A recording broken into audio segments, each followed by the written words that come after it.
Halo teman-teman, dalam video ini saya akan membahas mengenai memilih saham berdasarkan sektornya. Tonton videonya sampai habis.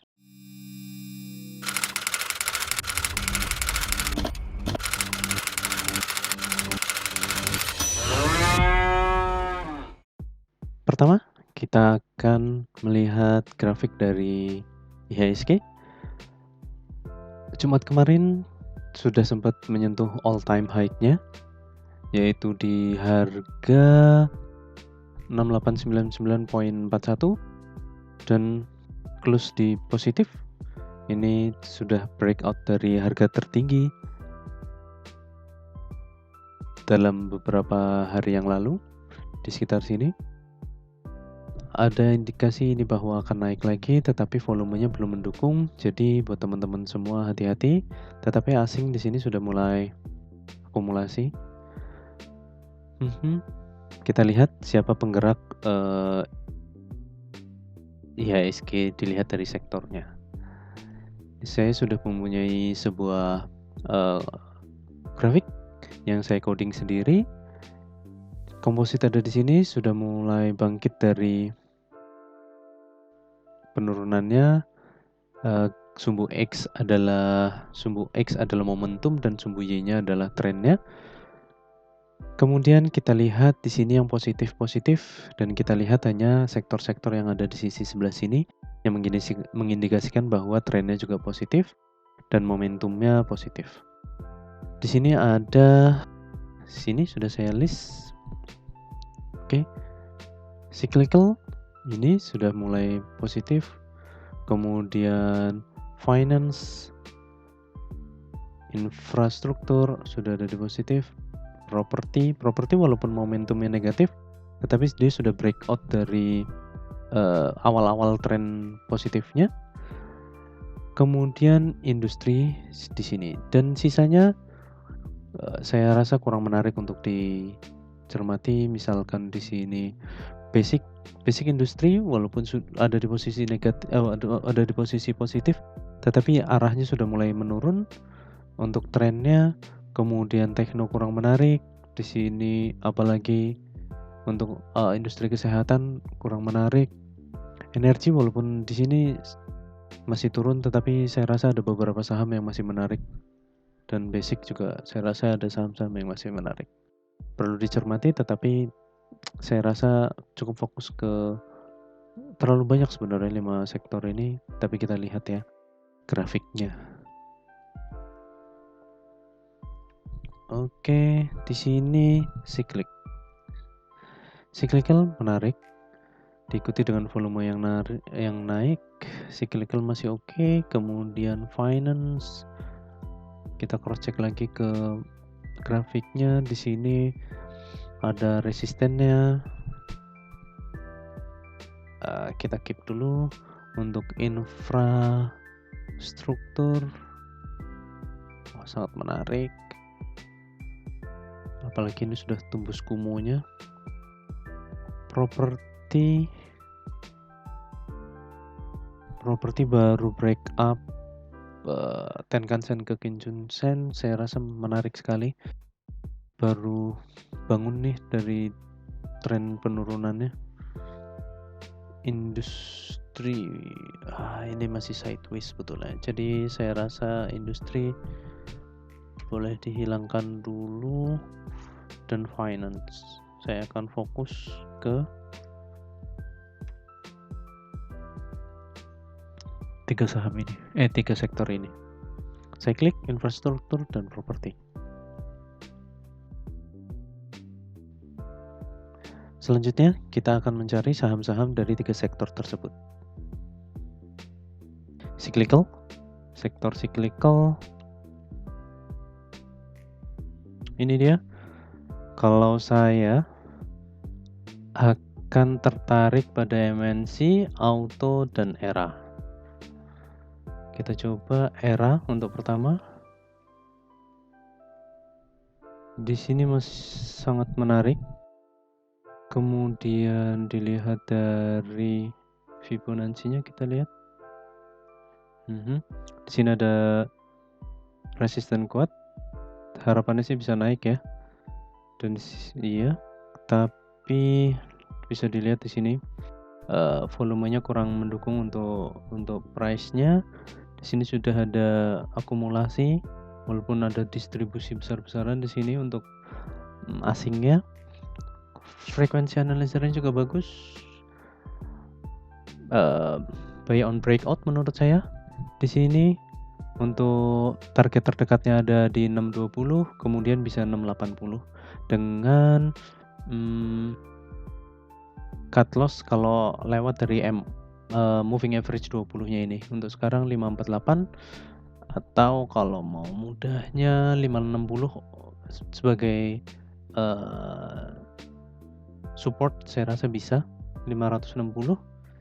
Selanjutnya MNCN. Sebentar, ERA, kita lihat di sini secara cash flow-nya bagus, untuk PR-nya juga bagus, tetapi PVPS-nya kurang bagus dan tidak begitu tumbuh earning-nya. Ya, patut dicermati. Kalau saya pendek-pendek aja untuk ERA. Kemudian MNCN ya, ini sudah saya garis ya. Untuk support resistennya, ini supportnya bisa di garis trend ini, tapi sudah lewat ya, breakdown. Jadi supportnya sudah nggak ada, resistennya ini. Jadi support selanjutnya 920, bisa diperhatikan buy on weakness di kisaran 920 atau 910, kisaran ini. Volumenya juga menarik sebetulnya karena price down, volume down. MACD-nya juga kurang bagus, tapi di sini sudah ada akumulasi nih, asing sudah masuk, diikuti dengan ada turun sih sebetulnya, diikuti dengan volume dan price yang turun. Saya rasa menarik sih, tapi buy on weakness ya di kisaran ini, area sini 920 sampai 900-an kurang lebih. Kemudian auto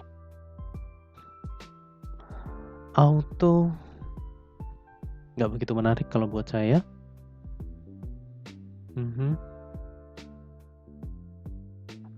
Price-nya turun, di sini sempat diguyur nih, ada yang ingin menaikkan harga, tetapi ada yang guyur, ditahan dengan, bisa dilihat dengan di sini distribusi, tapi volumenya naik, ada yang mengguyur dengan volume yang besar. Di sini berhasil break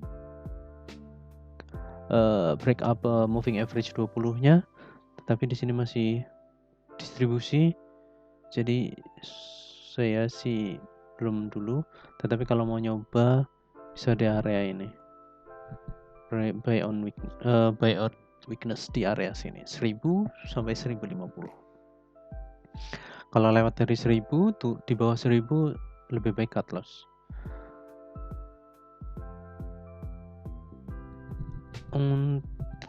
Ini agak ngaco perhitungannya, tapi untuk harga yang ini PVPS dan PR-nya menarik sih. Ini juga menarik karena pandemi mungkin jadi 1600. Oke, menarik ini. Untuk fundamentalnya saya rasa worth it lah kalau menunggu di 1000-an, 1050 untuk auto. Itu untuk cyclical. Kita lanjut ke sektor selanjutnya. Sektor selanjutnya adalah sektor infrastruktur. Kita lihat saham-saham apa saja yang akan terkena screening. Di sini yang under value berdasarkan PVPS-nya ada 2, yaitu Wika dan ADI. Ini menarik semua sih. Saya pilih 4 saja mungkin. Ini konstruksi semua. Oke, Telkom, PTTP,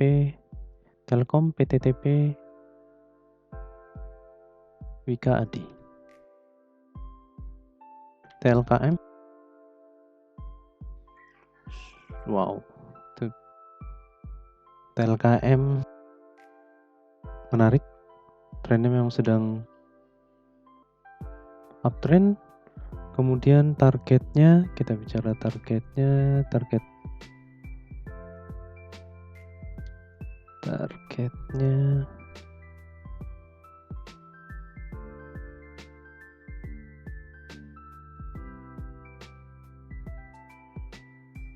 targetnya bisa di 5.000 atau target terdekatnya 4.600, kemudian target selanjutnya bisa di 5.050 atau bisa 4.800. Price-nya turun, volumenya turun, berarti masih uptrend. Kemudian walaupun masih turun, asing masih masuk dan terjadi akumulasi. Kita lihat fair value-nya di sini cash flow-nya masih oke, dividennya 5.500 oke nih. 5.500 bisa jadi target. Kemudian PTPP di sini, nah ini dia sudah ada. Supportnya adalah 977. Kemudian resisten selanjutnya 1100. Target selanjutnya 1400. Di sini volumenya masih oke. Terjadi akumulasi di akhir-akhir ini, di tren kenaikannya ini. Kemudian untuk fair value-nya ada 2400. Wow, tinggi-tinggi ya fair value-nya. Bahkan untuk pair-nya bisa 4000-an. Untuk cash flow-nya ada di 2800, menarik. Di 2300 bisa sampai di atas 2000 untuk rentan waktu yang lebih panjang. Kemudian Wika supportnya ada di 1083 sebagai support. Kemudian di sini asing sudah mulai masuk dan terjadi akumulasi. Ada gap, hati-hati, kemungkinan nutup gap dulu. Kemudian kalau tembus 1200, kurang lebih area sini, area ini 1228 atau 1230-an, bisa ke 1500 atau ke 1600. Itu untuk Wika. Kemudian untuk ADI. Untuk ADI ini sudah saya garis support sebelumnya yaitu 885 area sini. Kemudian di sini ada di resistennya sekitaran 950. Kalau bisa tembus 970 bisa ke 1020-an atau 1100-an dan target selanjutnya 1200. Untuk ADI di sini terjadi distribusi tapi asing masih masuk. Menarik. Kemudian untuk fair value-nya, untuk fundamentalnya, PR-nya lumayan besar, price book value per share-nya 1600 dan FCFE-nya 1600, lumayan cukup bagus. Dan dividennya juga membagikan dividen yang lumayan, rata-ratanya 2700. Terserah teman-teman untuk kalau mau mengikuti fair value, tapi untuk jangka pendeknya saya rasa ini dulu aja, atau 1600-an oke nih. Target 1600 untuk fundamental, tetapi tetap untuk melihat secara teknikal. Kemudian itu aja saya rasa untuk infrastruktur. Selanjutnya untuk screening sektor properti dan real estate, kita screening. Yang keluar lumayan banyak, terdapat beberapa yang under value untuk perhitungan BVPS-nya, book value per share-nya, yaitu BSDE, Demas, MDLN, Asri Citra. Menarik. BSDE saya akan pilih beberapa, BSDE, Demas, CTRA, Pawan. Oke, pertama BSDE. Oh, menarik. Ada asing mulai masuk, tetapi secara keseluruhan terjadi distribusi di sini. Kemudian technicalnya sudah break up moving average 20. Untuk support and resistance-nya oke, ini aja. Ini dia.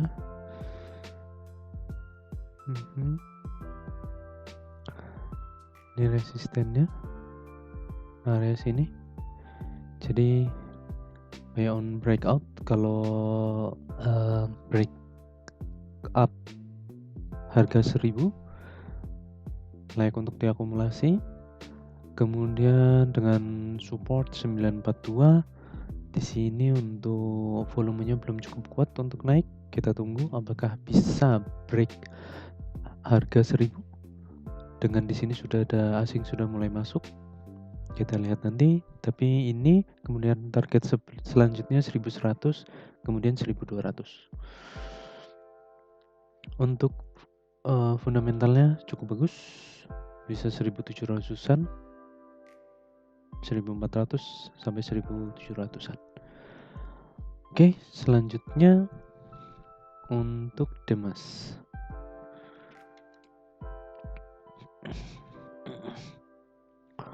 Untuk Demas secara bandarmologi kurang menarik, tetapi frekuensinya sudah mulai bagus dan terjadi divergen untuk MACD-nya.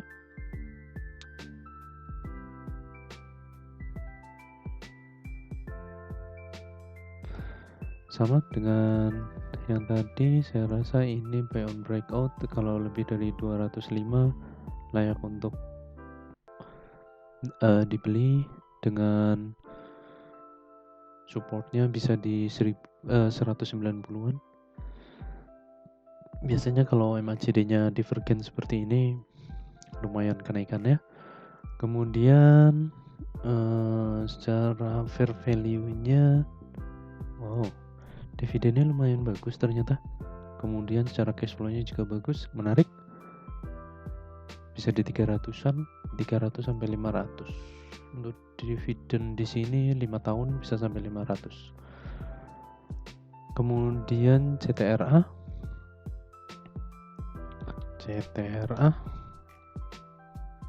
menarik. Ini sama, kalau break up 1030 cukup menarik. Di sini sudah terjadi akumulasi dengan target 1100, 1150 sampai 1200. Kemudian fundamentalnya nggak terlalu bagus. Saya rasa itu aja, area sini aja. Kemudian Powon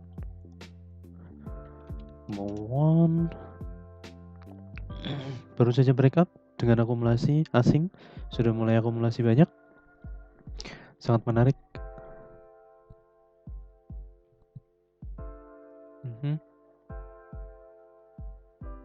Ini sama, kalau ini kalau sudah break up area ini 466 bisa ke 500, bisa ke 560. Selanjutnya untuk fundamentalnya kurang bagus. Area sini aja, kalau bisa tembus 500 ya 560 bisa jadi targetnya. Itu aja sih untuk dari sektor properti. Sekian video dari saya, semoga minggu depan banyak cuannya. Terima kasih, salam cuan buat semuanya.